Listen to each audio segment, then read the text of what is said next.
Right, Jess, what are we up to? What's happening now? We're getting our egg bake ready. Yeah. So I said to Matt that we couldn't do all the ingredient preparation on camera, so I prepared a lot of it. I'm still cracking eggs.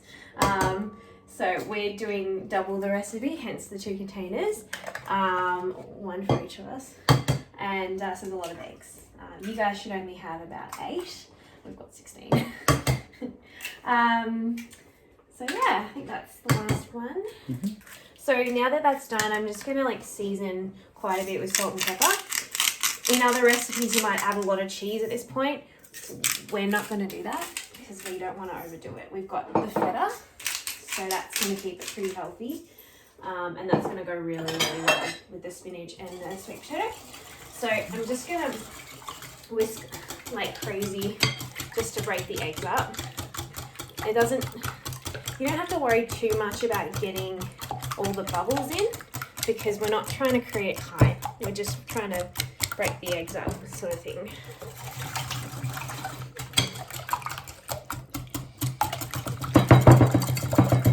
So that's pretty, yeah, this is your workout. So you have to beat the eggs. That's what this instruction is, not stirring. So they don't have feelings, it's okay. Alright, cool. So yeah, it doesn't have to be perfect. You don't need lots of bubbles just to break them up really. And we've got steamed sweet potato. So we just chop that up pretty roughly, but small enough that it steams quite quickly. We've got chopped really small feta. This one wasn't particularly good at crumbling, so we just chopped that up. Spinach, basic, and your roughly chopped capsicum.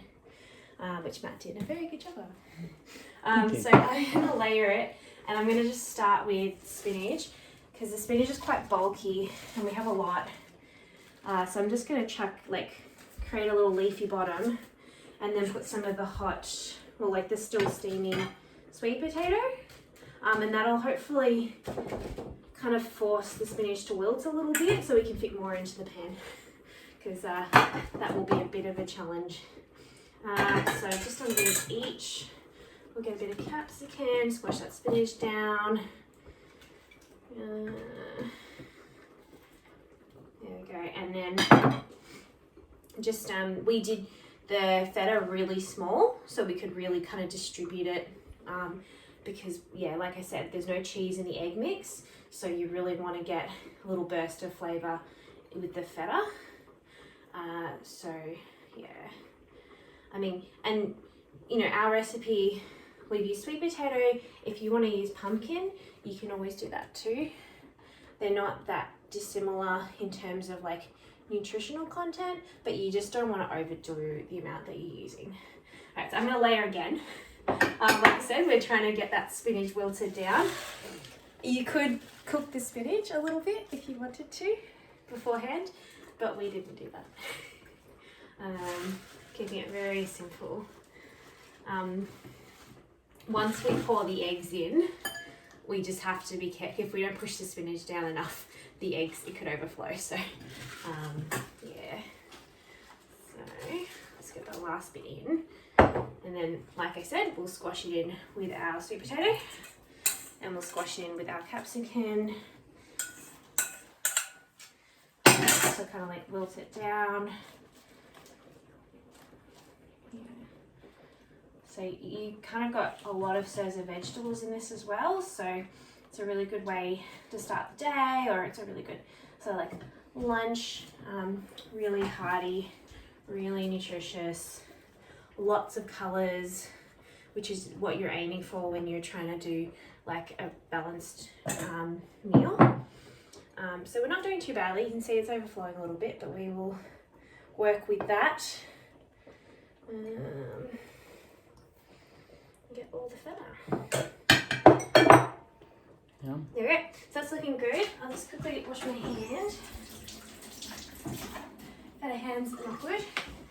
And then we're going to just carefully pour the egg in, which I will grab a little jug for, just to make it a bit easier.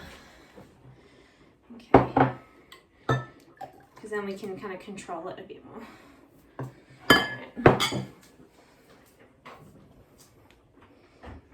So you can see it's kind of filling up, but it hasn't overflowed anywhere. So just do it gently.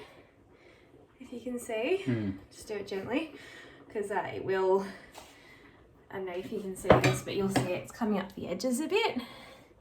So just, yeah. But I think we got away with that. And this is probably, I think I did that quite even. So this is the other tray. Thank you. There we go. Careful. Yeah, it looks dangerous. That's gonna overflow. I overflowed a bit. Yeah. That's only half an egg's worth. I'm okay with that. Cool. So we're gonna put these in the oven. I'm not gonna show you the one where I just made a mess. Yeah. So I'm just gonna put this one in the oven. And I'm gonna clean up the other one. Yeah, so 160 degrees fan force oven for like half an hour, 40 minutes. When you go to take it out, you'll notice the egg will kind of puff up and you can kind of give it a little wiggle. And if it's not runny, then it's ready. Yeah, and like at least let it cool for 15 minutes before you serve it. All right, good job, good luck. Are we ready? Yeah, we are. Check So it this out. is our egg bake. Our oven Fantastic. likes to make everything a bit crispy, but it's done, Yeah. and it's yeah, it's It's done. ready to roll. Yeah, so we're food prepping now, so we don't need to eat it right now. But beautiful, so we're set and ready to go. So cut this into 4. That'll be my 4. Cut that one into 4. That'll be Matt's 4, and we're all good. Beautiful.